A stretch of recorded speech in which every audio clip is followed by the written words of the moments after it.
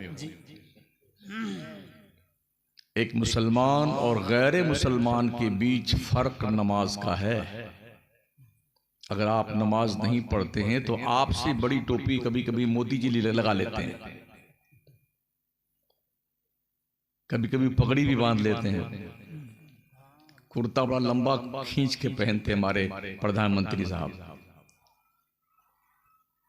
तो कुर्ता पहनने का नाम, टोपी लगाने का नाम, दाढ़ी हमसे बड़ी बड़ी, दाढ़ी नहीं लोग दाढ़ा रखते हैं। आप तो ऐसे इलाके में रहते हैं, कभी कभी मेला लगता नहीं था, कितने बड़े बड़े दाढ़ा वाले आते होंगे और झूलता रहता वहां तक। तो क्या मुसलमान होने के लिए यही सब काफी है?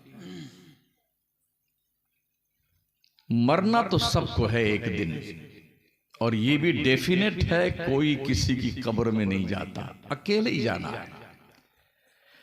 अगर आपने कब्र को अपनी ससुराल समझा है और ये उम्मीद है कि वहां बड़ी आओ भगत आपकी होगी, तो जो अब तक मर चुके हैं, कभी तन्हाई में जाके उन कब्र वालों के करीब खड़े होके उनकी खैरियत पूछ लो, जनाब कैसे हैं आप, अब्बा हुजूर कैसे हैं आप, दादा जान कैसे हैं। जवाब तो वो कुछ नहीं देंगे, मगर खामोश सन्नाटा कब्रिस्तान का आपके दिमाग को हिला कर रख देगा।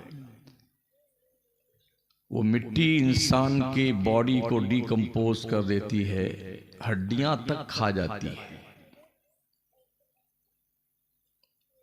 तो अगर आप ये समझते हैं कि जन्नत हमारे अब्बा की है, तो इस खप्त को दिमाग से निकाल दीजिए।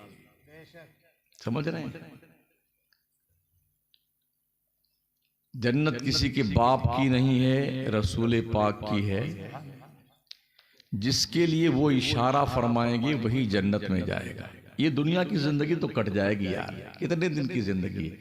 डालडा यूरिया की जो पैदावार अभी है ना हमारी, 70-80 साल पहुंचते पहुंचते जिस्म यूं हिलने लगे, यूं करता है आदमी, आंखें पथरा जाती हैं, चेहरे पे झुर्रियां पड़ जाती हैं, दिमाग फ्यूज हो जाता है, कान की समात बुझल हो जाती है, आंखों से धुंधला दिखाई पड़ने लगता है। 80-90 साल के अंदर अंदर इंसान ट्रांसफर हो जाता है इस दुनिया से उस दुनिया में। पहले लोग 200 साल, 300 साल, 400 साल, 1-1000 साल जिंदा रहते थे। हमारे नबी की उम्मत की उम्र जो है 60 से 70 साल तक तबई जिंदगी रखी गई है। इससे ज्यादा कोई अगर जी रहा है, 90 तक पहुंच गया, तो स्पेशल वीजा लेके आया अल्लाह के यहां से। हाँ,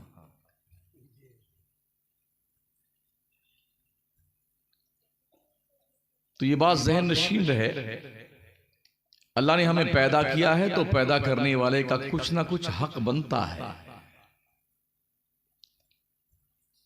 इतना खूबसूरत जिस्म, चेहरा, आंख, नाक, कान सब अल्लाह ने दिए हैं। कुछ पैसा लिया उसने हमसे, आपसे? कुछ नहीं लिया ना।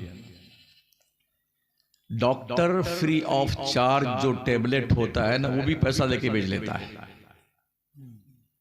लाखों रुपया लूट भी लेगा और कहेगा मैं सेवा कर रहा हूं।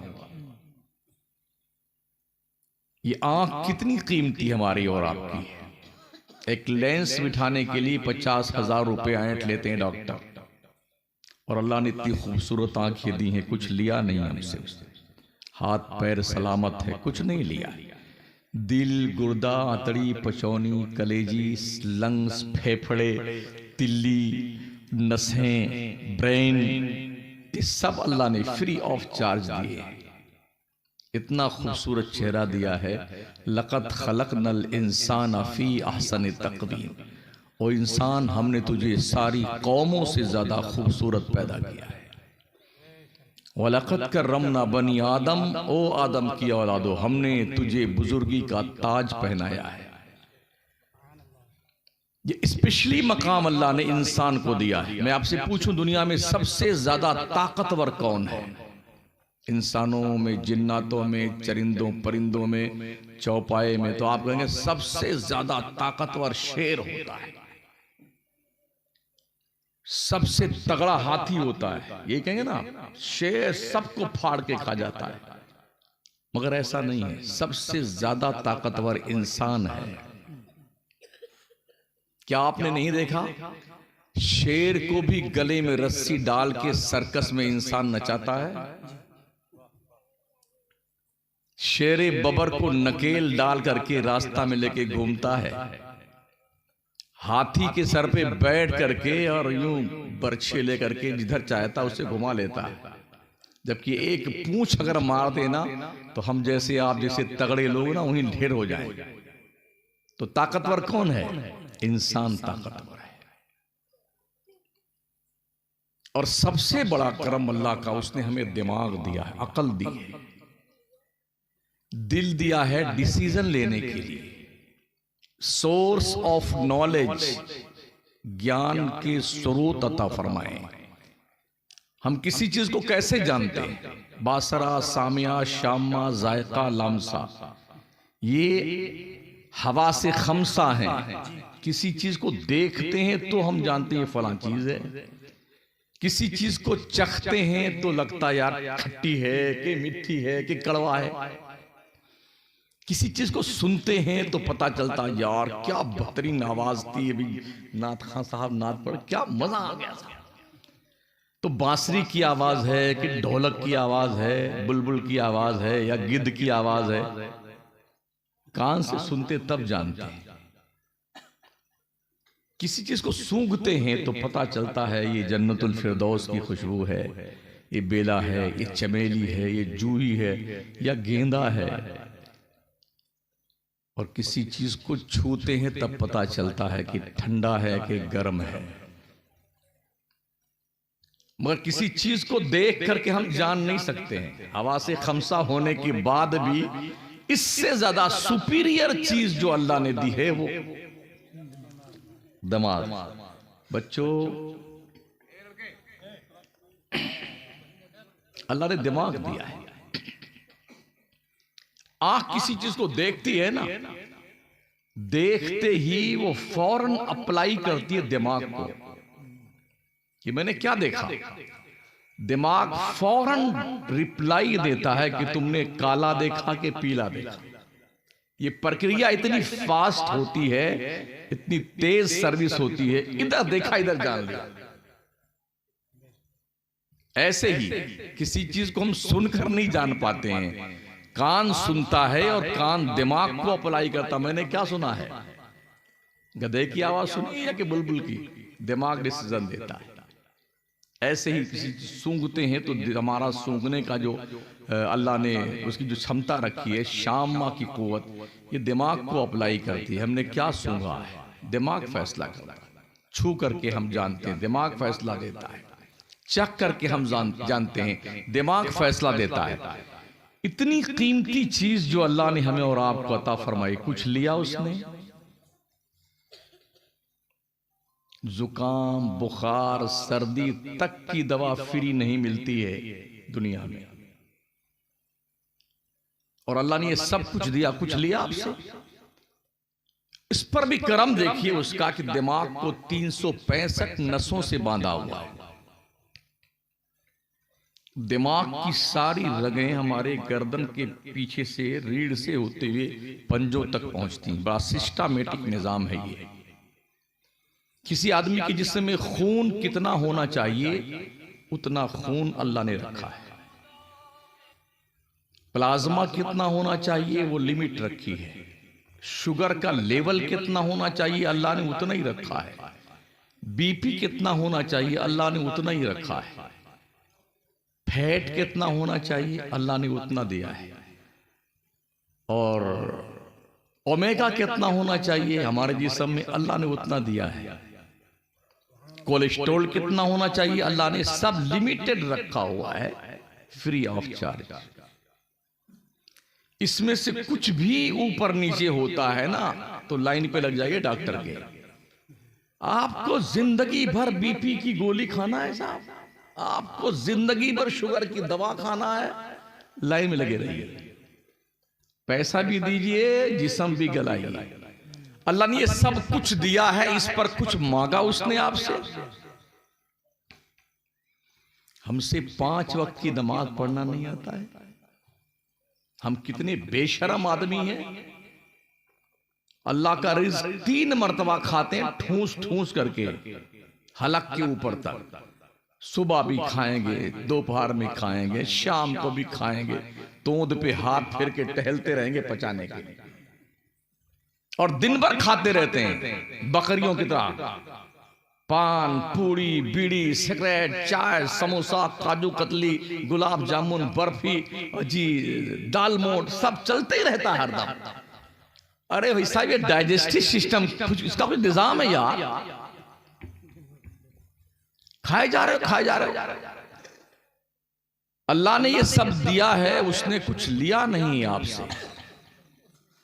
उसने सिर्फ इतना कहा है लइन शकरतुम लअज़ीदन्नकुम। मेरे बंदो अगर तुम मेरा शुक्रिया अदा करोगे तो मैं तुम्हें और ज्यादा नेमतें अता फरमाऊंगा। हम शुक्रिया भी अदा नहीं कर पाते। वलइन कफरतुम इन्न अज़ाबी लशदीद। अगर तुमने मेरी नेमत का शुक्रिया अदा नहीं किया तो मेरा अजाब बहुत सख्त है। इन्न बत्श रब्बिका लशदीद। बेशक तुम्हारे रब की पकड़ बहुत सख्त है।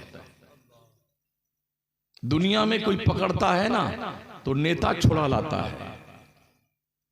पुलिस पकड़ ले तो 100 रुपया दिखा दीजिए, साइड में छोड़ देगी आप। हमारे मुल्क की पुलिस इतनी जिम्मेदार है, 100 रुपये में काम बन जाता है। अल्लाह जब पकड़ता है ना, कसम रब्बे काबा किसी का बाप नहीं छुड़ा सकता है। और वो एक बार पकड़ता है, एक बार। जब तक छुट्टी दे रखी है उसने अपने रब का शुक्र बनाओ कि अभी उसने तुम पर अपने गिरफ्त को मजबूत नहीं किया है। तुमने ये मस्जिद जिन्नातों के लिए बनाई है कि जिन्नात नमाज पढ़ेंगे?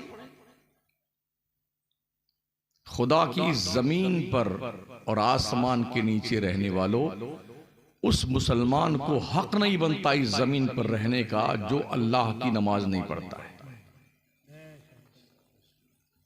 और नमाज तो आपकी पर्सनल पूंजी है यार, ये किसी नॉमिनी को नहीं मिलेगी।